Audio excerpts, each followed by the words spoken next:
Yuk kita rapihkan ya dengan tidak harus menyerang rekan-rekan guru, karena banyak juga rekan-rekan guru yang memiliki dedikasi. Man, pagi man, lagi nyantai nih mang, biasa mang, lihat kebon sambil ngerokok mang nih, ngerokok kopi mang gitu. Ini lo ya, pertanyaan mama yang semalam itu ya, mohon maaf ya baru bisa saya komentari, tapi saya buat video aja ya. Buat video, mudah-mudahan ini bisa menjadi satu nilai tambah, bisa menjadi masukan buat para orang tua murid yang lain ya, terutama di lingkungan pendidikan ya. Karena banyak orang tua yang ikut terlibat di sekolah, entah itu melalui komite sekolah, entah itu melalui paguyuban dan lain sebagainya ya gitu, sehingga tidak ada sahwa sangka, tidak ada saling hujat menghujat, tidak ada saling fitnah memfitnah, gibah menggibah. Kenapa hal itu terjadi ya di lingkungan sekolah gitu? Karena tidak memahami ruh berorganisasi ya gitu. Nah ini contoh lah ya, ini saya bikin video sambil ngerokok, nanti ya ada orang yang mengomentari, Pak itu rokoknya katanya ya gitu, tidak baik gitu ya, tidak memberikan contoh yang baik gitu. Saya jadi ingat apa yang pernah disampaikan oleh rekan guru gembul ya, mayoritas orang kita ya itu tidak mampu mencerna esensi dari paragraf ya, hanya 15% saja pelajar di kita yang mampu memahami esensi dari isi paragraf. 85%-nya ya termasuk kita, karena tidak mampu memahami esensi apa yang disampaikan ya, untuk mendebat seseorang, mempertahankan dirinya, membentengi ya, mencari pembenaran, bukan isinya yang dilihat, tapi rokoknya yang dilihat gitu. Padahal posisi saya ini lagi di kebun, lagi nyantai, menikmati kopi ya. Posisi saya memberikan satu informasi ini bukan dalam satu ruangan formal. Saya menggunakan baju jas yang biasa saya gunakan ketika menyampaikan edukasi, apalagi di dunia olahraga. Saya olahragawan, saya mantan atlet, dan saya masih pelatih sampai sekarang ya. Saya melatih di dunia apa namanya yang sedikit rada-rada semi militer ya. Saya bukan lagi melatih anak-anak sekolah untuk olahraga prestasi, tapi lebih kepada skill and competence gitu ya gitu. Jadi sangat tahu persis ya soal rokok ini gitu. Tapi juga jangan lupa ya Bapak Ibu, bukan berarti juga melakukan pembelaan, karena pembelaan demi pembelaan itu juga tidak ada ujungnya nanti. Orang tua murid yang merokok ya, entah bapak-bapaknya, entah ibu-ibunya, nanti dia juga membela diri. Karena cukai dari rokok ini masuk ke pajak ya, sebagai penerimaan pajak negara, nanti masuk ke APBN. Dari APBN dianggarkan lagi 20% dan terus meningkat. Masuk lagi itu anggarannya yang 20% ke dunia pendidikan, di mana anak ibu sekolah di situ, anak bapak sekolah di situ. Di sini bukan mau bicara menang atau kalah ya. Kita lagi diskusi ya, dalam rangka ikut serta membangun dunia pendidikan yang lebih baik lagi dari hari ke hari, minggu ke minggu, tahun ke tahun gitu ya. Karena undang-undangnya ada, orang tua boleh terlibat di dalam ikut serta memajukan dunia pendidikan kita. Karena pendidikan ini bukannya tanggung jawab pemerintah, bukannya tanggung jawab sekolah, tapi juga tanggung jawab kita bersama. Karena kita memiliki sumpah yang sama berdasarkan konstitusi, ikut serta mencerdaskan bangsa. Ya, itu lagi ramai sekarang di jagat maya, di sosial media terkait wisuda di lingkungan anak-anak TK, PAUD, SD, SMP, SMA. Ya, kalau perguruan tinggi nggak perlu saya ceritakan lagi lah ya, gitu. Nah, ini kan karena latah dari sebagian orang tua murid yang mungkin saja tidak pernah mengalami dunia pendidikan tinggi, tidak pernah mengalami wisuda, sehingga cita-citanya ingin diwisuda ditumpahkanlah kepada anak-anak yang memang tidak diatur dalam perundang-undangan. Ya, di PAUD, TK, SD, SMP, SMA itu nggak ada yang mengatur tentang wisuda itu ya, gitu. Cilakanya lagi, di situ menjadi ajang pungli. Kenapa saya katakan itu dijadikan ajang pungli? Karena di situ nanti ada kutipan. Ada kutipan dengan dalih berjudul sudah hasil kesepakatan orang tua murid. Padahal tidak semua orang tua murid sepakat. Ya, kadang-kadang mereka itu tidak mempertimbangkan kesulitan orang tua murid yang lain. Contoh, terjadi kasus yang sekarang lagi ramai soal ada anak didik yang tidak mampu membeli perlengkapan wisuda, dia hanya menjadi penonton. Di situ orang tua di sekelilingnya, guru-guru di sekelilingnya juga tidak memiliki empati kepada anak tersebut. Ya, sehingga mental anak kita itu ya sudah dibully oleh banyak orang di situ. Ya, mental anak kita itu dibunuh karakternya oleh para orang tua yang hanya mementingkan kepentingannya diri sendiri. Orang tua di situ berarti orang tua murid yang ada di situ dan guru-guru yang ada di situ. Makanya banyak orang tua yang protes, menyampaikan aspirasinya di sosial media. Tidak penting wisuda di lingkungan TK, PAUD, SD, SMA itu belum saatnya, gitu ya. Gitu. Kenapa tadi dikatakan ada pungli tali di situ? Dimanapun ada uang banyak di situ nanti akan berbagi cuan. Berapa komisinya untuk kami? Ya, kata rekan-rekan oknum guru itu.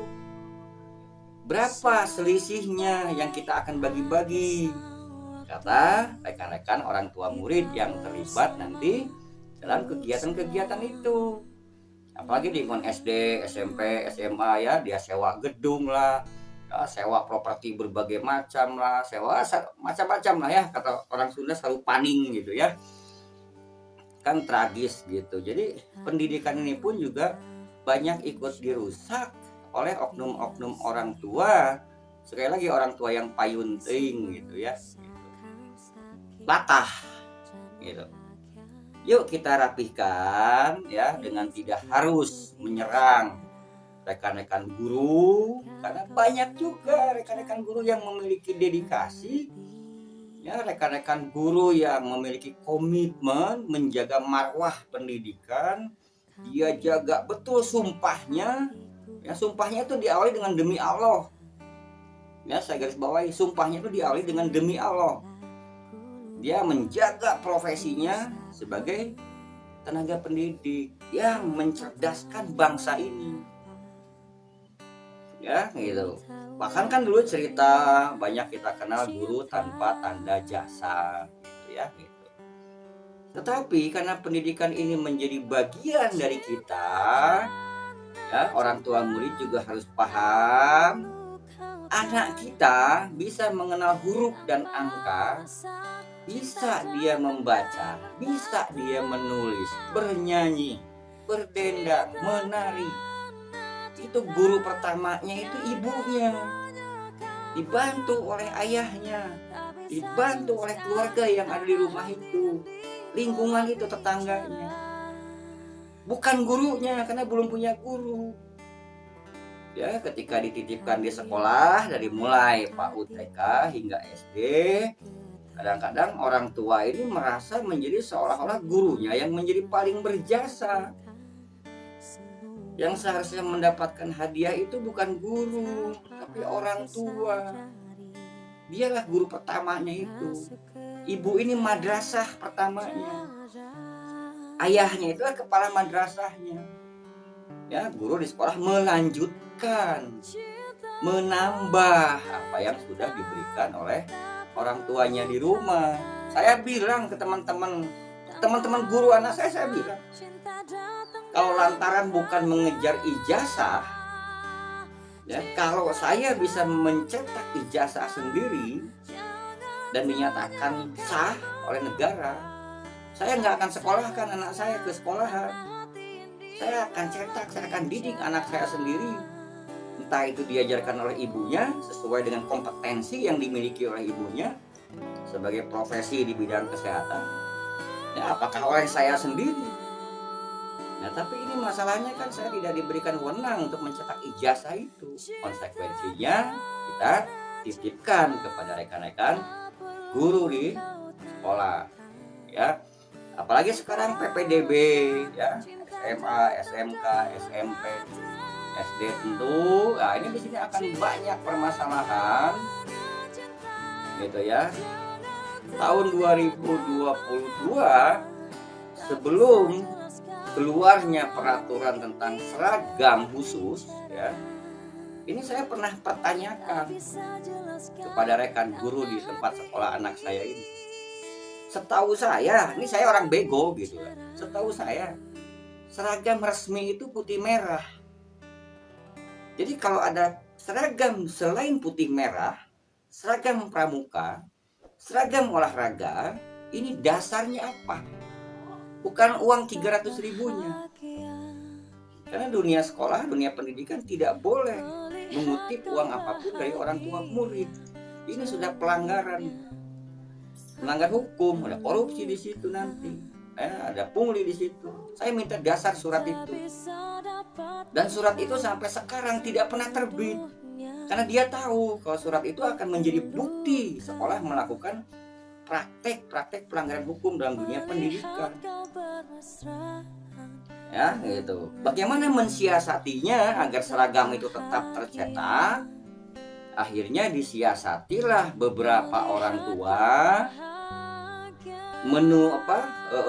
dengan dalih hasil kesepakatan orang tua yang dikoordinir oleh komite sekolah bahwa seragam ini hasil kesepakatan orang tua. Dibuat pernyataan itu. Ketika kita cek kepada beberapa orang tua, tidak semua orang tua menandatangani surat pernyataan itu. Itu liciknya ya, curangnya itu. Cilakanya lagi, itu seragam diukur di sekolah. Tetapi seragam itu ketika dibagikan tidak di sekolah. Dibagikannya di rumah orang tua murid. Ada orang tua murid yang keberatan kok harus mengambil di sana. Ya, malam hari, mengeluarkan energi, tenaga, biaya. Seorang ibu-ibu yang menggendong anak. Kenapa nggak dibagikan di sekolah? Jangan dibagikan di sekolah. Nanti ada ayahnya lari. Nanti bahaya. Nanti takut divideokan. Kan tolol coba. Ya, sorry ya saya ngomong seperti ini. Karakter saya ini karakter Betawi. Orang Betawi kalau nggak ngegas itu nggak enak. Tapi pahami isinya.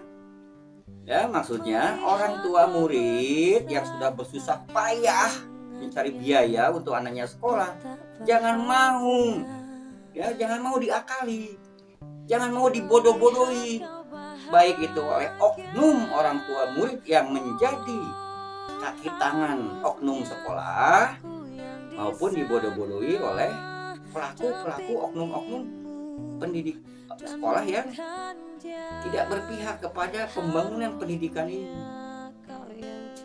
Ya, gitu. Nah, ini pasti akan ramai lagi terkait seragam. Ya, orang tua murid juga harus paham. Ya, selain seragam resmi, ya kalau SD itu putih merah, nanti SMP putih biru, SMA SMK putih abu, nanti ada seragam khas. itu diatur dalam Permendikbud nomor 50 tahun 2022 tidak salah ya gitu. Tetapi ketika akan digulirkan seragam khas itu yang membawa misi kebanggaan sekolah ya gitu, ini harus dimusyawarahkan. Disinilah peranan komite sekolah berperan, karena sekolah nggak boleh melakukan penjualan seragam. Yang bisa melakukan kegiatan itu hanya komite sekolah ya gitu. Karena banyak orang yang menyampaikan satu pemahaman, sudah komite sekolah itu bubarkan saja karena tidak berfungsi. Nggak bisa ya gitu. Komite sekolah ini sudah dicatatkan dalam lembaran berita negara ya nomor 2117 kalau nggak salah tahun 2016 ya tanggal 30 Desember ya, Permendikbud nomor 75 tahun 2016 ya, itu sudah dicatatkan dalam lembaran negara menjadi satu bentuk undang-undang. Nah, sekarang tinggal undang-undang itu kita jalankan.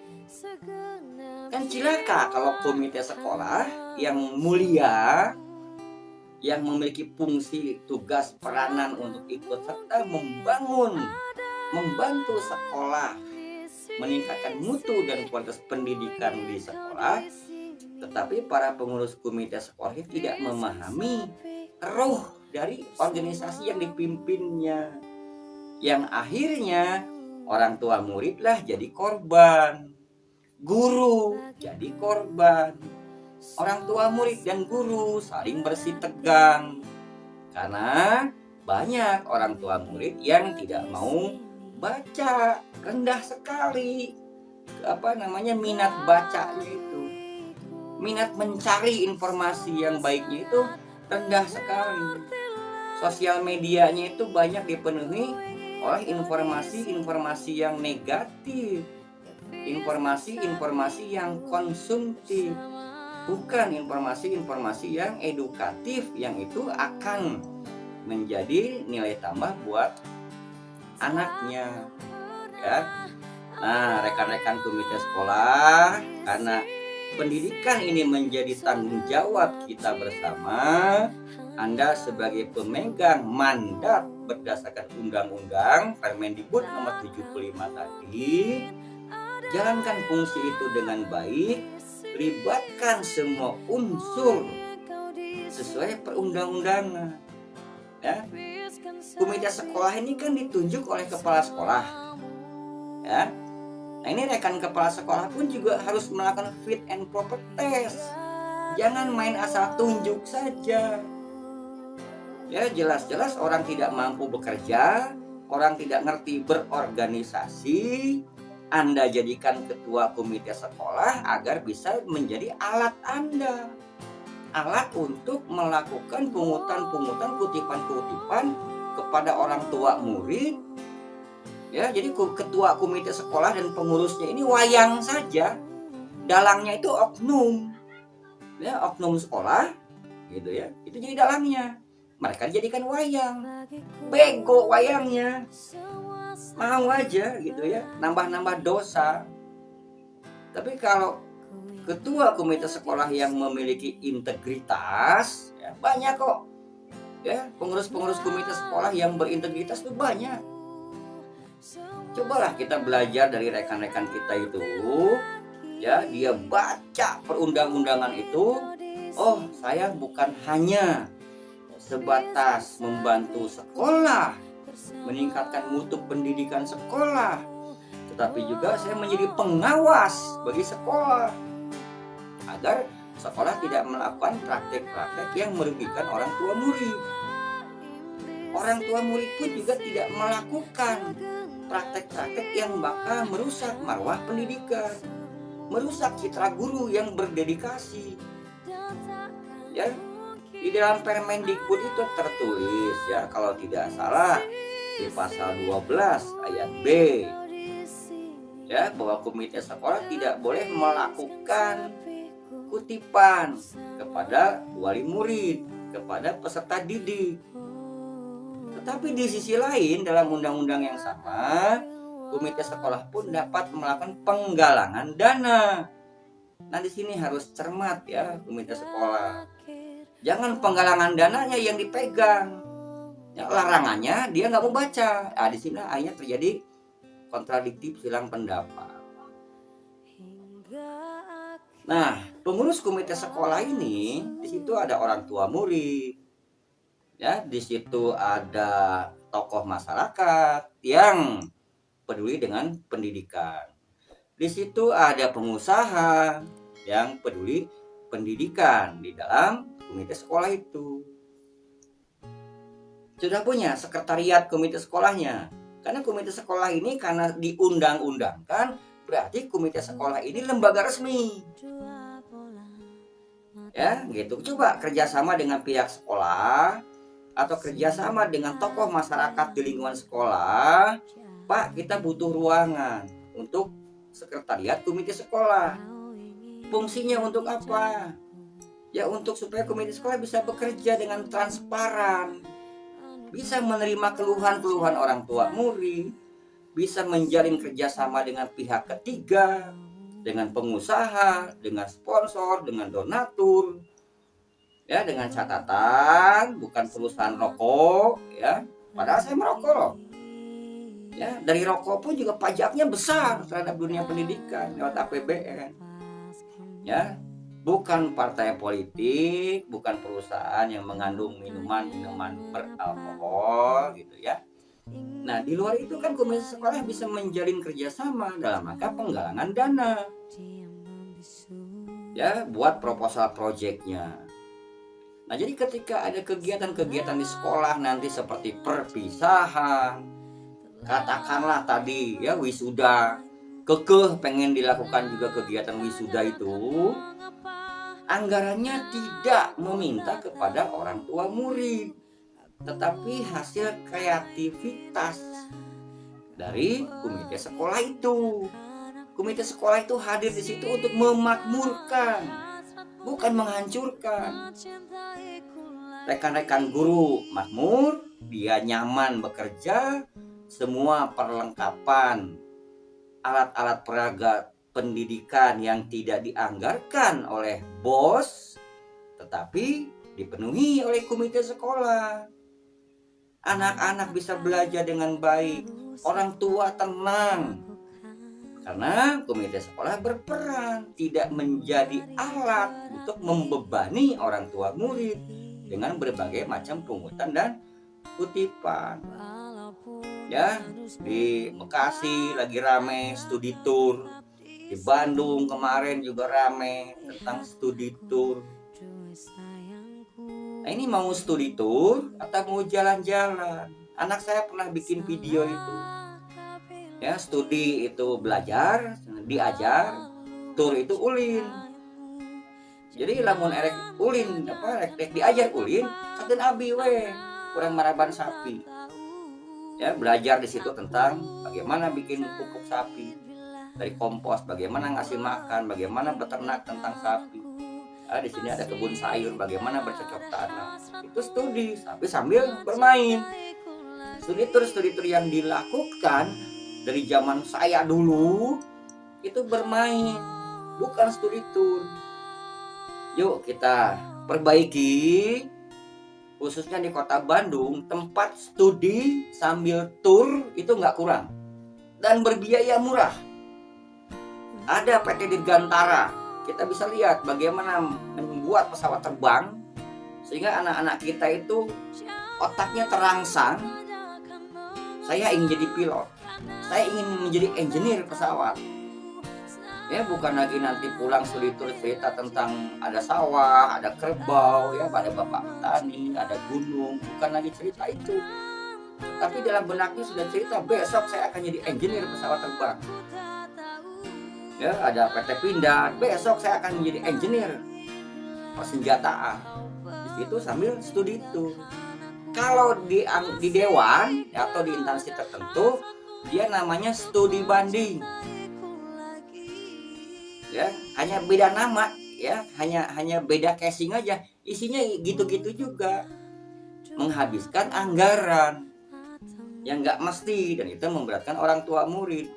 Karena studi tour itu, ya, coba tanyalah buka-bukaan, itu guru yang ikut mendampingi, ikut pergi ya ke tempat studi tour, itu ongkosnya siapa yang nanggung?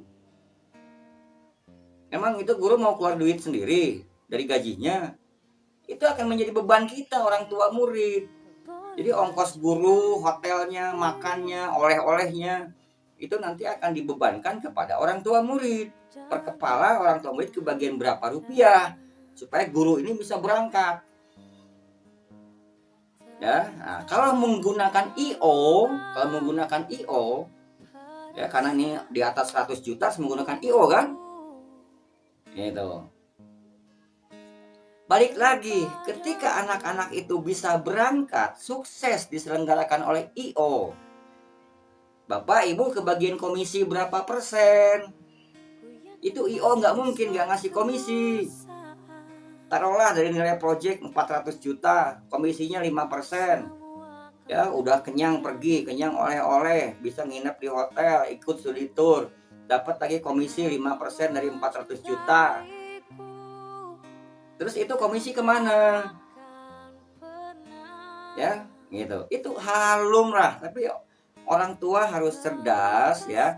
Nah, komite sekolah pun harus berani mengambil sikap, bukan malah ikut-ikutan larut dalam bisnis proyek-proyek yang justru merusak marwah pendidikan, memberatkan orang tua murid. Jadi kalau dapat komisi dari IO penyelenggara studi tour itu, masukkan dalam kas komite sekolah. Ya, kan di dalam Permendikbudnya juga diatur. Ya, komite sekolah membuat rekening bersama antara komite sekolah dan sekolah, karena Anda punya SK dari kepala sekolah. Setelah Anda ditunjuk oleh kepala sekolah memimpin komite sekolah, buatlah ADART. Ketika membuat ADART, di situ apa yang menjadi misi Anda, apa yang menjadi program Anda untuk membantu sekolah, memfasilitasi orang tua murid, meningkatkan mutu dan kualitas pendidikan. Bullshit kalau Anda nggak punya ADART menjalankan komite sekolah dengan baik, Anda nggak bisa laporan. Dalam amanat Permendikbud, komite sekolah wajib melaporkan kegiatannya minimal 1 kali dalam 1 semester. Sudah Anda membuat laporan itu? Ya, saya belum pernah mendengar tuh di sekolah anak saya sekarang itu komite sekolah membuat laporan secara transparan kepada wali murid. Kenapa? Saya paham Anda nggak mampu bekerja. Anda hanya menjadi alat oknum kepala sekolah untuk memenuhi keinginan dari oknum kepala sekolah. Ya, nah banyak kegiatan-kegiatan di sekolah, entah itu P5 ya dan lain sebagainya, karena tidak transparansinya gitu loh. Dana bosnya tetap keluar ya untuk mengcover P5 misalkan. Dana bosnya tetap keluar. Tapi oknum-oknum guru yang ngerti ya, dia nanti akan bikin proposal mengajak kerjasama ya beberapa pengusaha atau koleganya atau relasinya ya, dalam rangka untuk membantu program sekolah. Dana sponsornya masuk, dinikmati oleh oknum gitu. Anggaran bosnya tetap keluar, nanti bikin laporannya yang enggak. Itu mah udah mainan pengusaha itu mah. Jangan bodoh-bodohin pengusaha, lebih ngerti pengusaha. Ya, tetapi alangkah lebih baiknya transparan. Itulah fungsinya ADART, fungsinya sekretariat, fungsinya musyawarah mufakat, fungsinya kolaborasi. Jadi, tahu kita kekurangannya. Sekolah kurang berapa, apa yang dibutuhkan, mencari pendanaannya dari mana, tidak merepotkan membebani orang tua murid, kecuali orang tua murid yang memang rezeki lebih, dia berkenan menjadi donatur. Itu lain soal. Ya, termasuk juga uang kas di sekolah, terutama di lingkungan sekolah-sekolah dasar yang uang kasnya dikelola oleh orang tua murid. Ya, kalau di tingkat SMP, SMA kan uang kas itu dikelola oleh anak-anak kita. Anak-anak kita lagi belajar ekonomi dasar, belajar berorganisasi tingkat dasar, mengurus organisasi kelasnya. Tapi kalau uang kas itu dikelola oleh orang tua murid, di situ ada muatan pungli nanti. Walaupun 10.000 ya Bapak Ibu. Karena itu kutipan. Ya, ada cerita lebih kejam bendahara uang kas di kelas ya daripada pinjol. Ya, bendahara kelas itu kalau nagih orang tua murid itu dia tidak punya rasa empati. Ya, dia share di grup WA. Ya, ibu ini belum bayar uang kas, ya. Ibu ini yang sudah lunas. Ibu ini yang belum lunas. Ini uang kas itu sukarela atau paksaan? Ya gitu. Kalau sukarela itu mau bayar uang kas mau enggak namanya juga sukarela. Kembalikan lagi kepada orang tua murid juga itu uang kas enggak masalah.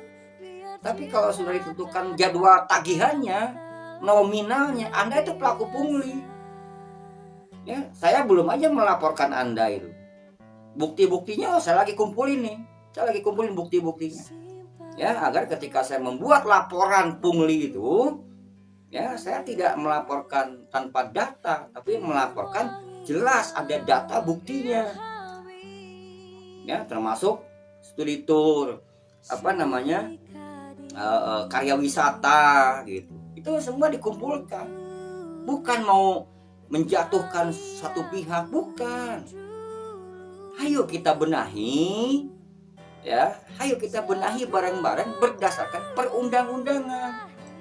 Ya, balik lagi ya Ibu yang tentang Permendikbud itu. Ya, kita hidup ini diatur oleh undang-undang. Kalau Muslim, undang-undangnya Al-Qur'an. Kalau pendidikan, undang-undangnya ya Permendikbud salah satunya. Selain undang-undang dasar tentunya.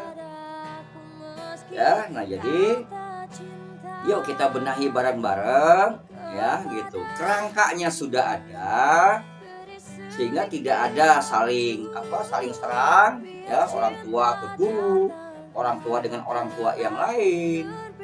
Ya, kita tempatkan pada porsi yang memang itu ranahnya, ya undang-undangnya jelas ada di situ. Ya, sepanjang roh menjalankan roda organisasi komite sekolah itu tidak dijalankan, ini tidak akan semakin baik. Ya, kita sepakat bahwa pendidikan ini menjadi tanggung jawab kita bersama. Ya, gitu aja ya, Mang. Aku mau ke kebun dulu, Mang. Itu lagi ngawasi yang lagi nandur, lagi sebar pupuk. Ngopi lagi ya sebelum aku ke kebun. Thank you, Mang.